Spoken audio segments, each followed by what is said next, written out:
Hey guys, today I want to share my experience with the 4-week diet. 1 month ago I was 25 pounds overweight. I had tried everything from gym memberships to diet pills. None of them worked. Then I came across the 4-week diet website. It said I could lose at least 32 pounds in just 28 days. So I gave it a try. And it was one of the best decisions that I've ever made. From day one, the weight just started coming off. I couldn't even believe it. By the end of the first week on the diet, I lost 10 pounds. The fat would not stop melting away, and it didn't even feel like I was on a diet at all. I didn't have to starve myself, and I didn't have to do loads of exercise. By the end of 4 weeks, I'd lost a total of 27 pounds, and I've been able to keep the weight off the whole time.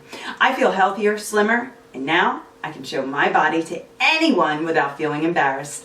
If you're looking to lose weight quickly and keep it off for good, I recommend the 4-week diet. It worked for me, and I'm sure it'll work for you too.